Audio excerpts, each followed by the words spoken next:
اگر آپ کا نام میڈیکل کالج کی میرٹ لسٹ میں آ جاتا ہے تو مبارک، لیکن یاد رکھیں اصل جنگ جو ہے نام آنے کے بعد ہی شروع ہوتی ہے، کیونکہ اگر آپ نے صحیح ڈاکومنٹس وقت پر جمع نہ کروائے تو سیٹ جانے کا خطرہ بھی ہو سکتا ہے۔ اس ویڈیو میں آپ کو بتاؤں گا وہ تمام اصل اور لازمی دستاویزات جو میڈیکل کالج میں داخلہ فائنل کرنے کے لیے چاہیے ہوتے ہیں۔ السلام علیکم، میں ہوں ڈاکٹر جاوید اور آپ دیکھ رہے ہیں ڈاکٹر جاوید انفارمیٹو، اور آج کی ویڈیو میں آپ کو مکمل کالج وائز اور پچھلے سال کی پالیسی کے مطابق بتانے والا ہوں کہ ایڈمیشن لسٹ میں نام آنے کے بعد کون کون سے attested copies, original documents, medical certificate, stamp paper college میں جمع کروانے ہوتے ہیں۔ ویڈیو آپ کی سیٹ کو مکمل سیکیور کر دے گی۔ نمبر 1 کے اوپر ہم بات کرتے ہیں اوریجنل مینڈیٹری ڈاکومنٹ۔ جب آپ کا نام سلیکشن لسٹ میں آ جائے تو سب سے پہلے یہ اصلی سرٹیفکیٹ جمع کرانے ہوتے ہیں۔ نمبر 1 میٹرک کا اصل سرٹیفکیٹ ہو گیا، نمبر 2 ایف ایس سی کا اصل سرٹیفکیٹ ہو گیا، نمبر 3 کریکٹر سرٹیفکیٹ ہو گیا، نمبر 4 اوریجنل ڈومیسائل ہو گیا، اور نمبر 5 کے اوپر آ جاتا ہے M D CAT result card. اور جو دیگر اہم دستاویزات شامل ہیں وہ بھی میں آپ کے ساتھ شیئر کر دیتا ہوں۔ یہ وہ چیزیں ہیں جو تقریباً ہر کالج مانگتا ہے۔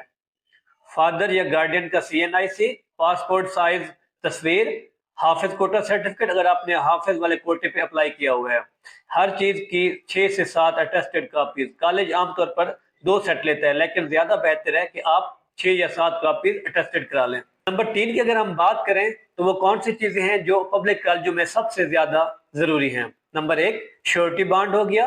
اس کا مقصد ایم بی بی ایس مکمل کرنے کے بعد 1 سال حکومت کے لیے سروس لازمی ہوتا ہے، کیونکہ سیٹ جو ہے سبسڈی والی ہوتی ہے۔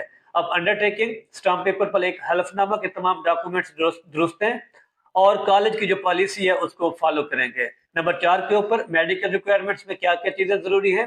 میڈیکل فٹنس سرٹیفکیٹ ہو گیا، ہیپیٹائٹس بی سمیت تمام ویکسینیشن سرٹیفکیٹ۔ کچھ کالجز جو ہیں مکمل ویکسینیشن پروف بھی مانگتے ہیں۔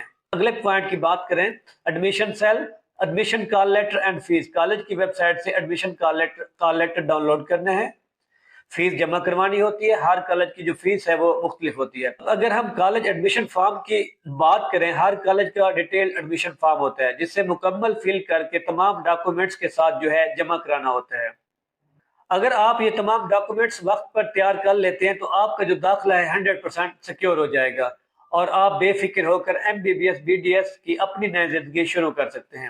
اگر ویڈیو پسند ہے تو لائک اور شیئر کریں، اور ساتھ میں سبسکرائب کرنے کے بعد بیل آئیکن کا بٹن ضرور دبائیں تاکہ مزید آنے والی اپڈیٹس آپ لوگوں تک پہنچتی رہے۔ اور نیچے کمنٹس میں آپ نے ضرور بتانا ہے کہ آپ کس کالج میں سلیکٹ ہوئے ہیں۔ دعا میں یاد رکھیے گا، ملتے ہیں اگلی ویڈیو میں۔